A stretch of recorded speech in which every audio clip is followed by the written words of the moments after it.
Good morning to everyone. Dear students, पिछली video में हमने मनी चैप्टर पूरा डिस्कस कर लिया था। बैंकिंग के बारे में, कॉमर्शियल बैंक के बारे में भी डिस्कशन हुआ। अब लास्ट कॉन्सेप्ट है इसका central bank of India. Central bank of India जो हमारे देश में है that is reserve bank of India. Reserve bank of India को सेंट्रल बैंक की टाइटल दिया गया है। ये मोस्ट इम्पॉर्टेंट बैंक है। इसके फंक्शंस स्टूडेंट्स बहुत ज़्यादा इम्पॉर्टेंट है।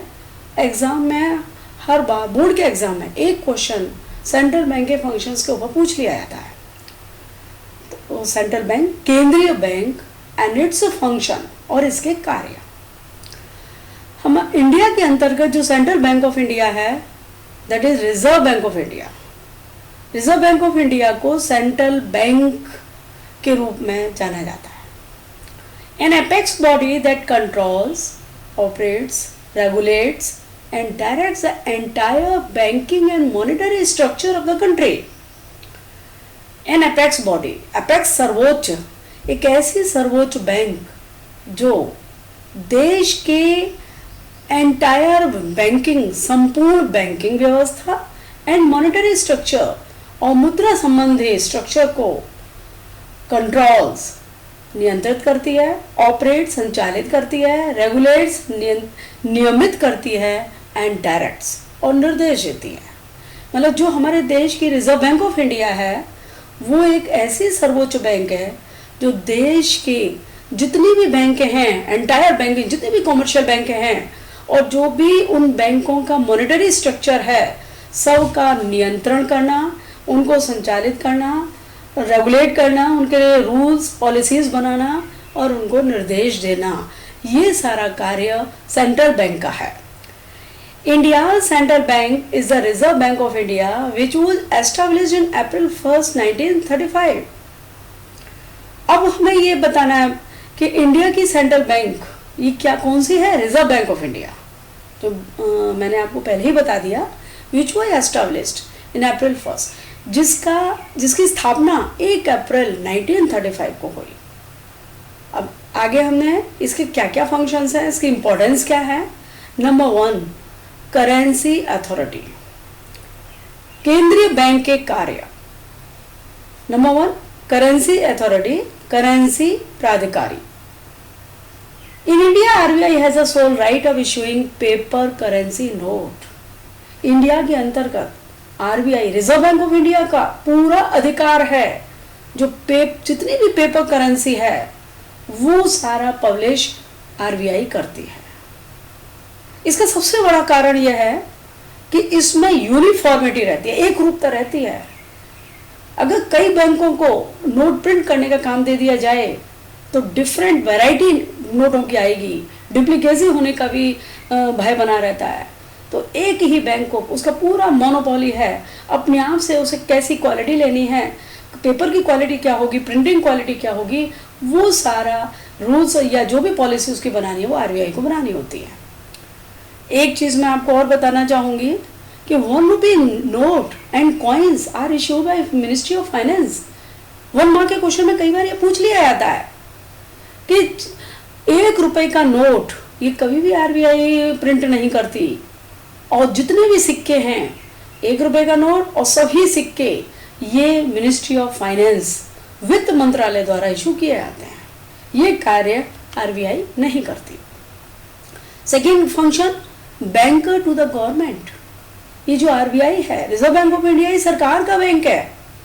सरकार का बैंक कैसे है? It acts as a banker, agent and a financial advisor to the central government and all the state government। ये जो RBI है ये सभी स्टेट गवर्नमेंट और जितने भी सेंट्रल गवर्नमेंट है, राज्य सरकार और केंद्रीय सरकार, सबके लिए बैंकर, एजेंट और एक फाइनेंशियल एडवाइजर, फाइनेंशियल सलाहकार के रूप में कार्य करती है। अब हम थोड़ा अलग अलग डिस्कस करेंगे कि एज ए बैंकर के रूप में ये गवर्नमेंट के लिए क्या कार्य करती है। As a banker maintains a current account. Banker के रूप में गवर्नमेंट का करंट अकाउंट को मेंटेन करती है। जो उनका चालू खाता होता है उसको पूरी तरह से मैनेजमेंट उसका करती है, प्रबंध करती है। क्या रिसीट्स हैं, क्या लोन्स हैं, क्या पेमेंट्स हैं। Second one is accept receipts and makes payment for the government. Government के लिए ही रिसीट्स को एक्सेप्ट करती है। अगर कहीं से भी किसी भी डिपार्टमेंट से पैसा आया हुआ है तो एज ए बैंकर जो आरबीआई है वो रिसीट्स को एक्सेप्ट कर लेती है, और कहीं किसी भी कंस्ट्रक्शन के लिए, किसी भी कार्य के लिए पेमेंट करनी है तो गवर्नमेंट के लिए ही पेमेंट भी करती है। Grants loans and advances to the government. Government को आवश्यकता होने पर लोन्स, एडवांसेस ये भी ग्रांट्स करती है, सैंक्शन करती है। जितने उसे ऋण चाहिए, पैसा चाहिए किसी भी डिपार्टमेंट में आगे बढ़ने के लिए, तो वो ये सारा काम reserve bank of India government के लिए करती है। तो ये तो हमने डिस्कस किया था एज ए बैंकर। अब आता है as an agent manages the public डेब्ट। जो प्रजा से रिलेटेड, पब्लिक से रिलेटेड डेब्ट का काम है, लोन का काम है, उसका सारा प्रबंध भी एज एन एजेंट के रूप में आरबीआई गवर्नमेंट के लिए करती है। As a financial adviser of financial, आर्थिक सलाहकार के रूप में advises on economic, financial and monetary matters. जितने भी आर्थिक, पैसे से संबंधित, वित्तीय संबंधित और जितने भी मुद्रा से रिलेटेड मैटर्स हैं सब पर सलाह ये आरबीआई गवर्नमेंट को देती है। Bank, third one is bankers, bank and supervisors. बैंकों का बैंक तथा पर्यवेक्षक। Being the apex bank, RBI acts as a banker to other banks. अब एपेक्स का मतलब मैंने पहले ही आपको समझाया था। सर्वोच्च बैंक होने के नाते रिजर्व बैंक ऑफ इंडिया एक बैंकर का दूसरे बैंकों के ऊपर सर्वोच्च बैंकर के रूप में कार्य करती है। It bears the same relationship with commercial banks as commercial banks maintain banks with the general public. अब आप ये कहेंगे कि किस तरीके से करती है ये? It bears the same relationship with commercial banks. ये RBI, reserve bank of India, that is the central bank of India, ये कॉमर्शियल बैंक के साथ ठीक वही संबंध रखती है, उसी तरीके का रिलेशन अपनाती है जैसे कॉमर्शियल बैंक जनरल पब्लिक के साथ अपना रिलेशन मेंटेन करती हैं। मतलब कॉमर्शियल बैंक का पब्लिक के साथ जो ट्रांजैक्शन है, जिस तरीके से उनसे रिसीट्स और उनको पेमेंट, उनको लोन देना, ये सारे कार्य रहते हैं, उसी तरीके से ठीक उसी सीक्वेंस में आरबीआई भी कॉमर्शियल बैंक के साथ कार्य करती है। जैसे कस्टोडियन ऑफ कैश रिजर्व की संभाल के रखना, जो भी उसके पास प्राप्ति है, जो भी कॉमर्शियल बैंक सेंट्रल बैंक के पास कैश रिजर्व के रूप में रखवाती है तो उनको ध्यान से, संरक्षक रूप से वो अपने पास रखती है। Lender of the last resort, अंतिम ऋणदाता। कई बार कॉमर्शियल बैंक को अपने पब्लिक को देने के लिए पैसे की कमी पड़ जाती है तो वो अंतिम ऋणदाता आरबीआई है उसके पास। कॉमर्शियल बैंक आरबीआई से ही पैसा उधार लेकर के अपने जो पब्लिक को पेमेंट करती हैं। क्लियरिंग हाउस, समाशोधन गृह। अब चूंकि ये सर्वोच्च बैंक है, कहीं किसी भी कॉमर्शियल बैंक में चेक क्लियरेंस की या अन्य कोई प्रॉब्लम आती है तो इन सभी का समाधान आरबीआई के पास ही है। कस्टोडियन ऑफ फॉरेन एक्सचेंज, विदेशी विनिमय का संरक्षक। जितने भी फॉरेन एक्सचेंज हैं उनका संरक्षक भी आरबीआई है। जैसे मान लीजिए आपने कहीं फॉरेन ट्रिप पर जाना है और आपको रुपीस के बदले में यूएस जाना चाह रहे हैं, डॉलर लेना है, तो वो सारा कस्टोडियन आरबीआई के पास है, तो वहाँ से उसको डॉलर को चेंज किया जा सकता है। तो as a supervisor central bank regulates and controls the commercial banks. तो सुपरवाइजर के रूप में सेंट्रल बैंक कंट्रोल भी करती है कॉमर्शियल बैंक को और रेगुलेट, नियमित भी करती है। सारी रूल्स एंड जितनी भी पॉलिसीज बनती हैं तो ये आरबीआई ही बनाती है। Fourth one is controller of money supply and credit, मुद्रा पूर्ति तथा साख पूर्ति का नियंत्रक। अब जितना भी मुद्रा पूर्ति है मार्केट के अंदर बहुत ज़्यादा पैसा तो नहीं आ गया, लोगों की परचेजिंग पावर बहुत ज़्यादा तो नहीं बढ़ गई। ये साख का नियंत्रण, ये सबको कंट्रोल करने का कार्य भी, महत्वपूर्ण कार्य भी आरबीआई ही करती है। As RBI has a sole monopoly in currency issue, it can control credit and supply of money. अब चूंकि जो रिजर्व बैंक ऑफ इंडिया है वो, उसको पूरी तरह से पूरा अधिकार है अकेले को ही करेंसी इशू का, करेंसी नोट छापने का, तो ये क्रेडिट, साख और मुद्रा पूर्ति को नियंत्रित कर सकती है। अब किस तरीके से वो मुद्रा पूर्ति को नियंत्रित करेगी, वो उसके कुछ पॉइंट्स, कुछ कॉन्सेप्ट्स मैं आपको बताऊंगी। Number 1, bank rate. Bank rate is the rate at which the central bank of a country lends money to commercial banks to meet their long-term needs. Bank rate वो रेट है, वो interest का rate है कि जिस rate of interest पर, जिस ब्याज की दर पर किसी भी देश की केंद्रीय बैंक जैसे आरबीआई है, ये कॉमर्शियल बैंक को उनके लंबी अवधि तक आवश्यकताओं को पूरा करने के लिए पैसा देती है। कहने का तात्पर्य यह है कि जब कॉमर्शियल बैंक को लंबे समय तक के लिए पैसे की आवश्यकता होती है तो सेंट्रल बैंक उसको उसकी आवश्यकता के अनुसार मनी प्रोवाइड करती है और उससे जो वो रेट वसूल किया जाता है तो वो बैंक रेट होता है। Second one is open market operation, OMO, खुले बाजार की क्रियाएं। It refers to buying and selling of government securities by the central bank from to the public and commercial banks. अब इसका तात्पर्य है कि सेंट्रल बैंक पब्लिक को या कॉमर्शियल बैंक को गवर्नमेंट के द्वारा निर्धारित प्रतिभूतियों को खरीदने और बेचने का भी कार्य करती है। कहने का मतलब यह है कि जब मार्केट में परचेजिंग पावर लोगों की बहुत ज़्यादा बढ़ जाती है, वो बहुत सारे वस्तुओं, गुड्स एंड सर्विसेज की डिमांड करने लगते हैं, तो देश के अंदर एक महंगाई की समस्या उत्पन्न हो जाती है क्योंकि डिमांड ज़्यादा, सप्लाई कम है। तो ऐसे में परचेजिंग पावर को कम करने के लिए जो सेंट्रल बैंक है वो पॉलिसी बनाती है कि सिक्योरिटीज़ को, सिक्योरिटी जितनी भी गवर्नमेंट सिक्योरिटीज़ हैं उनको क्या करेगी, बेच देगी।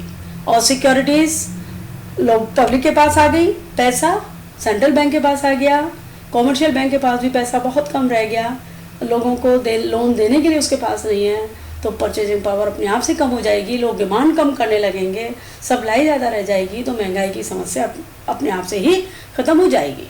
तो sale of securities reduces the reserves and purchase of securities increases the reserves of the commercial bank। और इसी तरीके से यदि परचेजिंग पावर बहुत कम है, लोगों की डिमांड पूरी नहीं हो पा रही है क्योंकि उनके पास पैसा ही नहीं है, सप्लाई बहुत है, तो वो उल्टा करती है। तो वो इसी sale of security reduces the reserves, securities को बेचना, बिक्री से जो रिजर्व होता है वो कम हो जाता है। और परचेज ऑफ सिक्योरिटी, और जब सिक्योरिटीज़ परचेज कर लेती है तो पैसा, सिक्योरिटी गवर्नमेंट के पास आ जाएगा, सेंट्रल बैंक के पास आ जाएगा और पैसा पब्लिक के पास आ जाएगा, उनकी परचेजिंग पावर बढ़ जाएगी, तो increases the reserves of the commercial bank. तो इससे क्या होता है, जो कॉमर्शियल बैंक है, व्यावसायिक बैंक है, उनका रिजर्व बढ़ जाता है। Next one is LRR, legal reserve ratio. Students, ये LRR मनी क्रिएशन की वीडियो में आपको बहुत अच्छे से क्लियर किया था, एक बार आप उस वीडियो को भी ज़रूर देख लीजिए। यहाँ भी मैं आपके सामने इसको क्लियर कर रही हूँ। It is a very quick and direct method for controlling the credit creation power of commercial banks. Commercial banks की साख निर्माण की शक्ति को नियंत्रित करने में ये बहुत क्विक और डायरेक्ट मेथड है, बहुत प्रत्यक्ष तरीका है। Increase in LRR reduces the ability of banks to give the credit. अब LRR का पहले भी मैंने आपको बताया था, अगर LRR में इंक्रीज होगा, वृद्धि होगी, तो क्या होगा, LRR में वृद्धि होने पर कॉमर्शियल बैंक और सेंट्रल बैंक के पास पैसा ज़्यादा रहेगा और कॉमर्शियल बैंक जो SLR है, CRR है, वो ज़्यादा रहेगा और जो लोन देने की जो पावर है कॉमर्शियल बैंक की वो कम हो जाएगी। तो increase in LRR reduces the ability of banks to give the credit.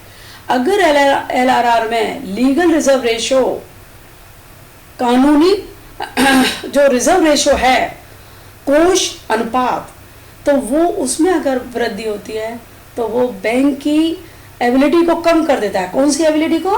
To give the credit, credit देने की, लोन देने की क्षमता कम हो जाएगी अगर एलआरआर में वृद्धि होगी। और एलआरआर में अगर डिक्रीज है, कमी आएगी, तो increases the ability of banks to give the credit, तो लोन देने की एबिलिटी वो उसकी बैंक की बढ़ जाएगी। Next one is margin requirements, सीमांत आवश्यकताएं। It is the difference between the amount of loan and market value of the security offered by the borrower. एक बोरोअर द्वारा, देखिए बैंक जब लोन देती है तो उसके डिफरेंट टाइप के लोन होते हैं, तो वो कई बार लोन के बदले में एक सिक्योरिटी भी रखवा लेती है।